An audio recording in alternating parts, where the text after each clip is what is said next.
Hola, nuevamente por acá. Vamos a hablar sobre una problemática cada vez más frecuente y es lo que se conoce como el síndrome metabólico, como la diabetes y la forma en que se está interviniendo estas condiciones. Entiéndase como síndrome metabólico todos estos problemas metabólicos asociados con el metabolismo de los carbohidratos, de las grasas, de las proteínas, que da una problemática neuroendocrina importante, donde los pacientes tienden a estar mucho más obesos, con un abdomen, una cintura abdominal muy aumentada de tamaño, comienza a tener niveles de azúcar muy altos, la presión comienza a subir, las grasas en la sangre comienzan a alterarse, colesterol, triglicéridos, esto se conoce como síndrome metabólico, y ya finalmente cuando se instaura un problema irreversible, como es el caso de la diabetes, pues bueno, listo. Entonces, ¿cuál es la interpretación o cuál es el tratamiento, el abordaje que está haciendo la medicina convencional para este problema? Lo vamos a tratar de explicar desde este modelo conocido como un modelo tricompartimental, que me parece bastante interesante poderlo traer a mencionar y ver la forma en que se está abordando, y vemos que hay debilidades en esto. En primer lugar, tenemos un primer compartimiento que es el tubo digestivo. Gracias al tubo digestivo es donde ingresan nuestros alimentos, nuestros nutrientes, y de esos nutrientes pues tenemos la glucosa, que bueno, es el problema del tema, el problema de este, el elemento problemático de este modelo. En segundo lugar, tenemos al segundo compartimiento, que es el compartimento vascular, la sangre propiamente dicho, y tenemos el tercer compartimiento, que es el cuerpo, ¿no? El cuerpo como tal, el cuerpo, la masa como tal, ¿no?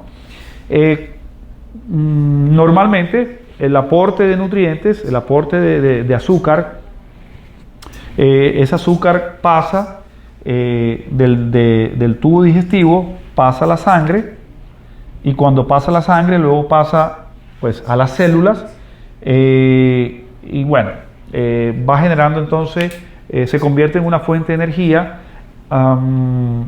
y estamos bien hasta ahí, ¿no? Como una fuente de energía. Sin embargo, lo que está pasando hoy en día es que el exceso de alimentos, es decir, la sobrealimentación, es decir, la hiperalimentación, si se quiere, alimentos densamente calóricos con poca densidad nutricional, es decir, podemos hablar de la dieta americana estándar, ¿verdad? Que es la dieta típica que tenemos usualmente la gran mayoría de las personas, hace que los niveles de azúcar en nuestro aporte sea extremadamente alto, y que obviamente los niveles de azúcar en la sangre sean altos, y esto hace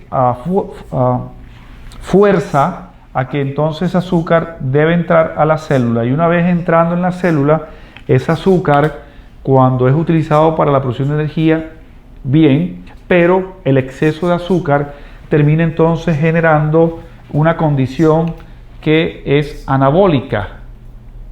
La condición anabólica es una condición de construcción, crecimiento. Entonces, ese exceso de azúcar en nuestra alimentación, o sea, la sobrealimentación, hace que entonces vean cómo va creciendo esa masa. Es una condición completamente anabólica. El cuerpo crece, ¿no? Y desafortunadamente no crecen los músculos, no crecen otras cosas importantes, sino crece, o los órganos, sino crece la grasa.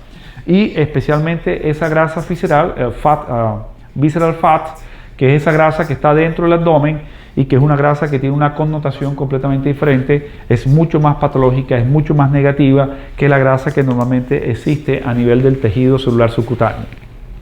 Bien, Eso es. Pero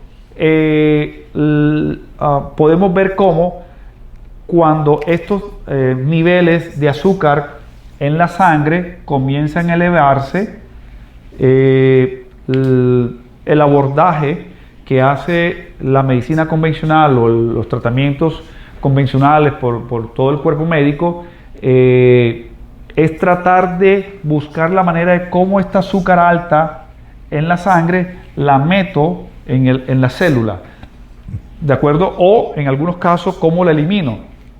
Entonces vemos, por ejemplo, que a nivel de este primer compartimiento, el tubo digestivo, hay medicamentos para eso, por ejemplo la acarbosa, ¿verdad?, que inhibe una enzima donde hace que el azúcar se excrete en las heces fecales.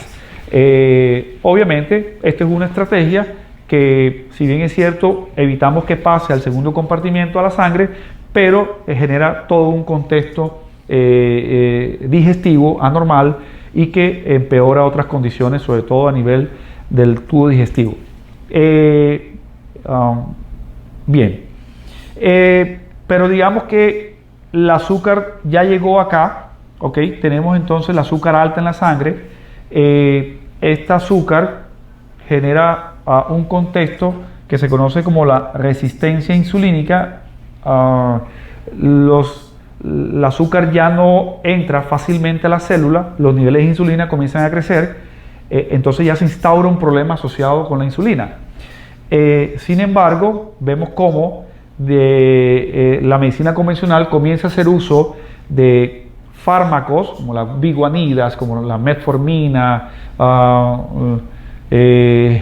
las sulfonilurias, entre otras, que van a buscar la manera de poder empujar este azúcar hacia la masa, hacia el cuerpo, haciendo que, pues, como les dije, crezca el cuerpo, bajando los niveles de azúcar. Y peor, sabemos ya que hay un problema de insulina, muchas veces se le pone insulina, pues los médicos le ponen insulina, tratando de empujar ese azúcar hacia acá, ¿no? Entonces bajamos los niveles de azúcar y de esa forma nos sentimos un poco tranquilos, porque los niveles de azúcar en sangre como parámetro objetivo de que estamos haciendo las cosas de la mejor manera y estamos controlando este problema del síndrome metabólico y la diabetes. Otro abordaje es que muchas veces aquí en la orina hace que se usen algunos medicamentos. Aquí existen algo que se llaman los SGLT1 y 2, que son los transportadores de glucosa sodio, que ya hay fármacos que inhiben, como la dapaglifosina, que inhiben estas transportadores y hacen entonces que se pierda el azúcar. Fíjense cómo aquí hago un apunte, y es cómo el organismo considera el azúcar como una toxina. Es interesante saber cómo el organismo está diseñado para cuando los niveles de azúcar estén extremadamente altos, se sature este tipo de transportador, cuya función normal es absorber el azúcar, pero cuando sobrepasa cierto nivel, el azúcar se pierde. Es el único nutriente en el cual, cuando está en exceso, se pierde. Las grasas, bueno, hablando de macronutrientes, por ejemplo, las grasas, las proteínas, no se pierden bajo condiciones de integridad estructural. Cuando hay una lesión estructural del riñón, por ejemplo, las grasas y las proteínas pueden perderse, pero funcionalmente, en condiciones normales donde la integridad se mantiene, el azúcar sí se pierde cuando sobrepasa el exceso. Es decir, se comporta definitivamente como una toxina. Bien, no importa. De todas maneras, aquí el tema es que vemos cómo diferentes formas de estrategia buscamos la manera de bajar objetivamente los niveles de glicemia, creyendo de que de 200 lo bajamos a 80, ¿verdad? A través de estas estrategias creemos que estamos haciendo las cosas bien. Claro, lo que hemos hecho es que ese azúcar la hemos metido acá a la célula, y entiéndase esto como lo que le dije, el cuerpo, la masa, se ha determinado una condición anabólica y ha crecido el cuerpo. Entonces, esto está mal, porque si lo que queremos saber cómo estamos haciendo las cosas, en vez de medir este nivel de glicemia, debemos medir, por ejemplo, la hemoglobina glicosilada, ¿verdad? Debemos medir citoquinas proinflamatorias como la interleuquina 1, la 6, el factor de necrosis tumoral. Si queremos medir otras cosas más, podemos medir, por ejemplo, la proteína C reactiva ultrasensible, que nos permite a nosotros ver el impacto negativo que está haciendo ese azúcar que hemos desplazado hacia la célula, hacia la masa corporal total. Y vemos cómo entonces este paso de azúcar acá va generando esto que se conoce como la caramelización. Es decir, cómo las proteínas, cómo las grasas del cuerpo se le va pegando el azúcar. Eso se llama caramelización, y una forma indirecta de medirla sería a través de ese marcador que se llama hemoglobina glicosilada.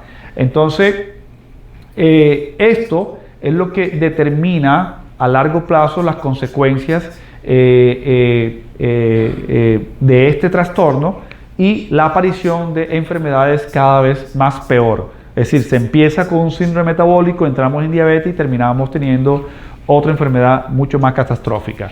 En fin, esto, fíjense cómo estamos resolviendo un problema, tratando de empujar el azúcar, donde podemos tener la solución solo en bajar la carga de carbohidratos en nuestra alimentación, y de esa forma nosotros vamos a permitir que esa célula ya no esté entrando, sino por el contrario salga, ¿verdad? Perdón, ese azúcar. Y esto se hace porque comienza el organismo a echar mano de fuentes energéticas, como son las grasas principalmente, y esas grasas comienzan a desplazar y comienza a darse entonces ya no un crecimiento, sino una condición de compresión, y eso se llama catabolismo.